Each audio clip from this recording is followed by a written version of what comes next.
দর্শক, এই মুহূর্তে ভাঙা থেকে মহাসড়ক ও রেলপথ অবরোধের খবর সরাসরি জানাতে যুক্ত হচ্ছেন প্রতিনিধি শফিকুল ইসলাম জনি।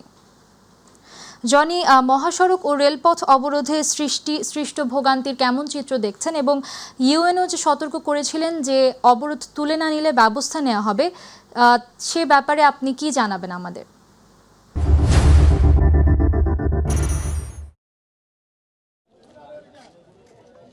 জি আমাতুল, ধন্যবাদ আপনাকে। আপনি যেমনটি বলছিলেন যে আজ সকাল থেকে কিন্তু গুড়ি গুড়ি বৃষ্টি উপেক্ষা করে ফরিদপুরের যে ভাঙার 4 আসনের যে আসন বিন্যাসের যে সমস্যাটি চলমান রয়েছে সেটির কিন্তু আন্দোলন সকাল থেকেই চলছে।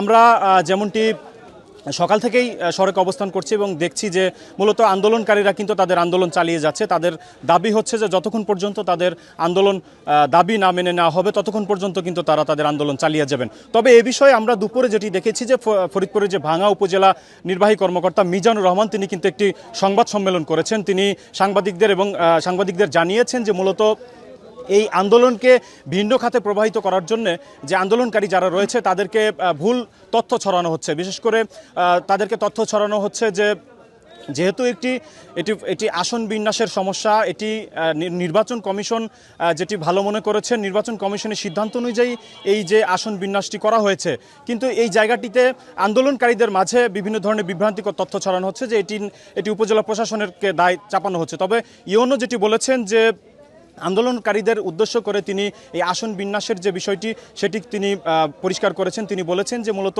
এটি নির্বাচন কমিশনেরই সিদ্ধান্ত অনুযায়ী এটি হয়েছে এবং সেই সাথে তিনি আন্দোলনকারীদেরকে শান্ত থাকার নির্দেশ দিয়েছেন এবং আন্দোলন অব্যাহতি দেওয়ারও কিন্তু দাবি জানিয়েছেন, রিকোয়েস্ট করেছেন। তবে সব মিলিয়ে আমরা ইউএনও সর্বশেষ যেটি আমাদেরকে বলেছেন যে মূলত আন্দোলনকারীদের কিন্তু বিকালের মধ্যেই এই মহাসড়ক কিন্তু তিনি কিন্তু পরিষ্কার করতে বলেছেন। যদি আন্দোলনকারীরা যদি তাদের এই প্রশাসনের কথা যদি না মানে তাহলে কিন্তু প্রশাসন যে শক্ত অবস্থানে থাকবে সেটিও কিন্তু এক ধরনের হুঁশিয়ারি করা হয়েছে। তবে আমরা এখন পর্যন্ত সকাল থেকে আমরা যে সড়কের যে অবস্থানটি দেখেছি, মূলত দক্ষিণাঞ্চলের যে 21টি জেলা রয়েছে, 21টি জেলার যে প্রবেশদ্বার ফরিদপুরের ভাঙা, সেই 21টি জেলা কিন্তু একেবারেই বিচ্ছিন্ন করে দেওয়া হয়েছে। সেই সাথে আমরা সকাল থেকে কিন্তু ট্রেন যেটি আপনার দক্ষিণাঞ্চলের যে রেল সংযোগ রয়েছে সেটিও কিন্তু এক ধরনের বিচ্ছিন্ন করে দেওয়া হয়েছে। তবে সব মিলিয়ে আমরা যেমনটি দেখেছি যে এখন পর্যন্ত প্রায় গত 1 সপ্তাহ ধরে কিন্তু এই যে দক্ষিণাঞ্চলের সাথে যে সড়ক যোগাযোগ এবং রেল যোগাযোগ কিন্তু বন্ধ রয়েছে। তবে এখানে উপজেলা নির্বাহী কর্মকর্তা তিনি যেটি ইঙ্গিত দিয়েছেন যে যদি কোনো ধরনের আন্দোলনকারীরা যদি তারা আন্দোলন থেকে থেমে না আসে, আন্দোলন থেকে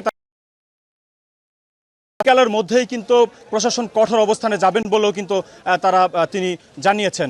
তো আমার কাছে এই ছিল ফরিদপুরের ভাঙার কর্মসূচির সর্বশেষ খবর। জনি, আপনাকে ধন্যবাদ। দর্শক, ফরিদপুরের ভাঙা থেকে সরাসরি যুক্ত ছিলেন প্রতিনিধি শফিকুল ইসলাম জনি।